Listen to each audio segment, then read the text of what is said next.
वृंदावन जंगल की पहाड़ियों में कुछ बाघों और शेरों के बीच लड़ाई शुरू हो जाती है। वृंदावन जंगल के जाबाज सिपाही अपनी धरती को दुश्मनों के जुल्मों सितम से बचाने के लिए अपने प्राणों की परवाह किए बिना दुश्मनों से लोहा ले रहे थे। चारों तरफ तबाही का मंजर था।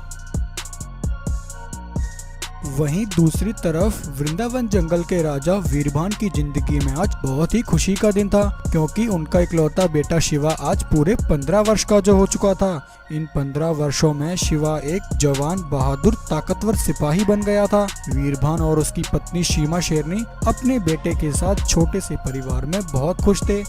इसी बीच एक दिन वीरभान शेर का एक सिपाही अधमरी हालत में लड़खड़ाता हुआ अपने महाराज के पास आया।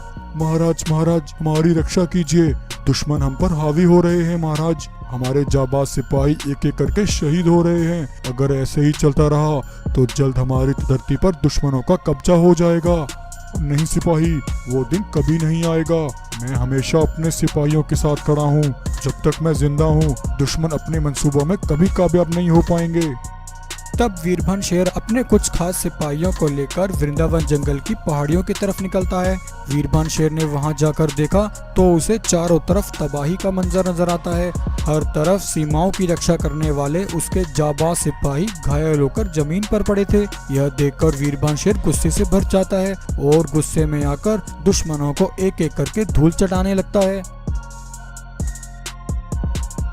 वीरभान शेर जोश में आकर अपने कुछ सिपाहियों को लेकर दुश्मनों की सरजमीन में घुसाता है, लेकिन दुश्मन बाघों ने अपनी सीमा में विस्फोट लगाए हुए थे। तभी अचानक वीरभान शेर के पास एक भयानक विस्फोट होता है।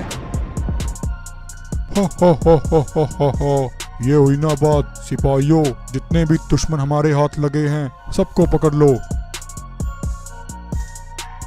अगले दिन एक भालू तेजी से भागता हुआ सीमा शेरनी के पास आता है। सीमा बहन, गजब हो गया, बहुत बुरी खबर है। क्या हुआ भालू? साफ साफ बताओ, क्या बात है? सीमा बहन, कल जंग में महाराज वीरभान अपने सिपाहियों को लेकर गलती से दुश्मनों की सीमा में चले गए। दुश्मनों ने अपनी सुरक्षा के लिए विस्फोट लगाए हुए थे। उसी समय एक अनहोनी हो गई। महाराज वीरभान और उसके साथियों के पास एक भयानक विस्फोट हो गया। महाराज वीरभान का कोई अता पता नहीं है। घायल सिपाहियों का कहना है कि दुश्मनों ने हमारे महाराज वीरभान को पकड़ लिया है और वे उन्हें कैद करके अपने साथ ले गए हैं। नहीं नहीं भालू, ये तुम क्या कह रहे हो? ऐसा नहीं हो सकता। महाराज वीरभान दुश्मनों की कैद में नहीं हो सकते। ऐसा मत कहो भालू। मैं अपने बेटे को क्या जवाब दूंगी? वीरभान शेर के बंदी होने की खबर सुनकर सीमा शेरनी बहुत हताश और निराश हो जाती है। तभी इतने में शिवा वहां आता है। माँ, ये मैं क्या सुन रहा हूँ? जंगल में हर तरफ सिर्फ यही बातें हो रही हैं। पिताजी दुश्मनों की कैद में हैं और दुश्मन पिताजी को पकड़ कर ले गए हैं। हाँ बेटा शिवा, सिपाहियों का यही कहना है। वहाँ मौजूद सिपाहियों में से किसी ने भी महाराज वीरभान शेर को नहीं देखा और महाराज के साथ उनके कुछ सिपाही भी लापता हैं। शिवा अपनी माँ को दुखी देखकर बहुत परेशान हो जाता है और अपनी माँ से कहता है, माँ, तुम परेशान मत हो, मैं पिताजी को लेकर आऊंगा। मैं तुमसे वादा करता हूँ, मैं पिताजी को सही सलामत दुश्मनों के बीच से वापस लेकर आऊंगा। चाहे कुछ भी हो जाए, मैं पिताजी को दुश्मनों के बीच नहीं छोड़ूंगा। बेटा शिवा, वहाँ बहुत खतरा है। मैं अकेले तुम्हें वहाँ नहीं जाने दूंगा। मैं भी तुम्हारे साथ चलूंगा। तब शिवा भालू के साथ अपनी माँ सीमा से विदा लेकर दुश्मनों की ओर चल देता है। उधर दुश्मन बाघ सैनिक वृंदावन जंगल के सिपाहियों को लेकर अपने लीडर कांचा बाघ के पास पहुंचते हैं। महाराज, ये सब वही कैदी हैं जो कल जंग में पकड़े गए हैं। शाबाश मेरे बहादुर सैनिकों, इन सबको पकड़कर सलाखों के बीच डाल दो। मैं इन सब से एक एक करके पूछताछ करूंगा। कांचा के सैनिक कैदियों को अपने साथ ले जाते हैं। शिवा और भालू दूर छिपकर यह सब देख रहे थे। वे देखो शिवा, कांचा के सिपाही महाराज वीरभान और उनके सिपाहियों को ले जा रहे हैं। भालू, मैं पिताजी को बचाने जा रहा हूँ। नहीं शिवा, ऐसी गलती मत करना। इस वक्त हम दुश्मनों की जमीन पर हैं। हमें जोश से नहीं, होश से काम लेना होगा। हम रात होने का इंतजार करते हैं। रात होने पर हम महाराज वीरभान और सभी सिपाहियों को सही सलामत आजाद कर लेंगे। तब भालू और शिवा रात होने का इंतजार करते हैं। रात होने पर जब कांचा के सिपाही सो जाते हैं तब शिवा और भालू चुपके से सलाखों के बीच कैद उन सिपाहियों के पास आते हैं। पिताजी, पिताजी, आप कहाँ हैं? मैं आ गया पिताजी। यहाँ देखिए पिताजी, आपका बेटा शिवा आ गया है। शिवा अपने पिता को आवाज लगाता है लेकिन उसे कोई जवाब नहीं मिलता। शिवा, तुम यहाँ क्या कर रहे हो? मैं यहाँ अपने पिता को आजाद करवाने आया हूँ। कहाँ है मेरे पिता? शिवा, तुम्हारे पिता हमारे महाराज वीरबान शेर यहाँ नहीं हैं। महाराज तो पकड़े ही नहीं गए। ये सुनकर भालू और शिवा के होश उड़ जाते हैं। क्या सिपाहियों, ये तुम क्या कह रहे हो? हमारे महाराज यहाँ नहीं तो फिर कहाँ हैं? हाँ भालू, महाराज यहाँ नहीं है। उस दिन सिर्फ हम ही दुश्मनों के हाथ लगे थे। महाराज इस समय कहाँ हैं? हमें इसके बारे में कुछ भी नहीं पता। भालू और शिवा सिपाहियों से बातें कर रहे थे, तभी कांचा के सिपाही वहां आकर भालू और शिवा को घेर लेते हैं। शिवा, हमारे साथ बहुत बड़ा धोखा हो गया, अब हम क्या करें?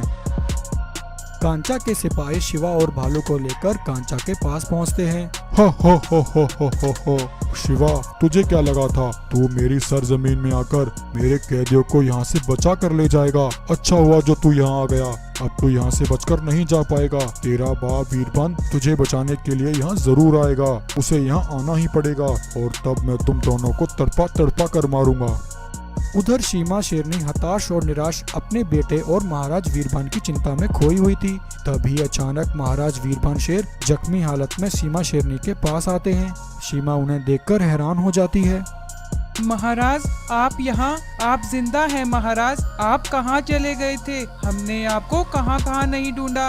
हम सब आपके लिए बहुत परेशान थे। सिपाही कह रहे थे कि आपको दुश्मनों ने पकड़ लिया है।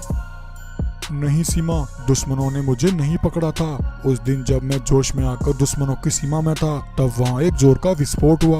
उस विस्फोट से मैं पहाड़ी से नीचे एक नदी में जा गिरा और नदी में बहता हुआ एक दूसरे जंगल में पहुँच गया। वहाँ के कुछ जानवरों ने पानी में मेरी लाश देखी, तब उन्होंने मुझे बाहर निकालकर मेरी मदद की। मैं बहुत घायल था। उन्होंने मेरी मरहम पट्टी करके मुझे नया जीवन दिया। यह सुनकर सीमा शेरनी बहुत खुश होती है, लेकिन दूसरी तरफ सीमा अपने बेटे शिवा के लिए परेशान हो जाती है। महाराज, एक बहुत बड़ा धोखा हो गया। आप दुश्मनों की कैद में हैं, ये जानकर शिवा आपको बचाने के लिए दुश्मनों की सीमा में चला गया। क्या सीमा, ये तुम क्या कह रही हो? तुमने उसे रोका क्यों नहीं? मैं शिवा को तुम्हारे हवाले करके गया था, ये जानते हुए भी कि वह अभी बच्चा है। तुमने उसे दुश्मनों की जमीन पर भेज दिया।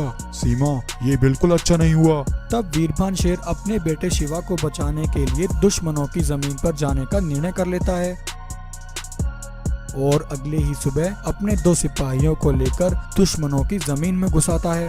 रात होने पर वीरबान शेर घात लगाकर कांचा के कुछ सिपाहियों को मौत की नींद सुला देता है और सलाखों के बीच अपने बेटे शिवा और सभी सिपाहियों को आजाद करा लेता है। लेकिन तभी कांचा के सिपाहियों को दुश्मनों के वहां होने की खबर मिल जाती है। वीरबान शेर अपने बेटे शिवा और सभी सिपाहियों के साथ तेजी से वहां से भागता है। कांचा और उसके सिपाही वीरबान शेर का पीछा करते हैं। कांचा के सिपाही वीरबान और उसके सिपाहियों पर विस्फोट करते हैं। बहुत कोशिशों के बाद एक जगह आकर कांचा और उसके सिपाही वीरबान शेर को घेर लेते हैं। वीरबान शेर, बहुत दौड़ा लिया तूने हमें। अब तू यहाँ से बचकर कहीं नहीं जा पाएगा। तूने मेरी इस जमीन पर आकर बहुत बड़ी गलती कर दी। नहीं कांचा, ये तेरी जमीन नहीं है। जरा अपने चारों तरफ देख। ये क्या? कांचा बाघ अपने सिपाहियों के साथ दुश्मन वीरबान शेर की जमीन पर खड़ा था। ये देखकर कांचा बाघ के तो होश उड़ जाते हैं। इससे पहले कांचा वहां से भागता वीरबान और उसके सिपाही कांचा बाघ और उसके सभी सिपाहियों पर हमला कर देते हैं और एक एक करके उन्हें मौत के घाट उतार देते हैं। कांचा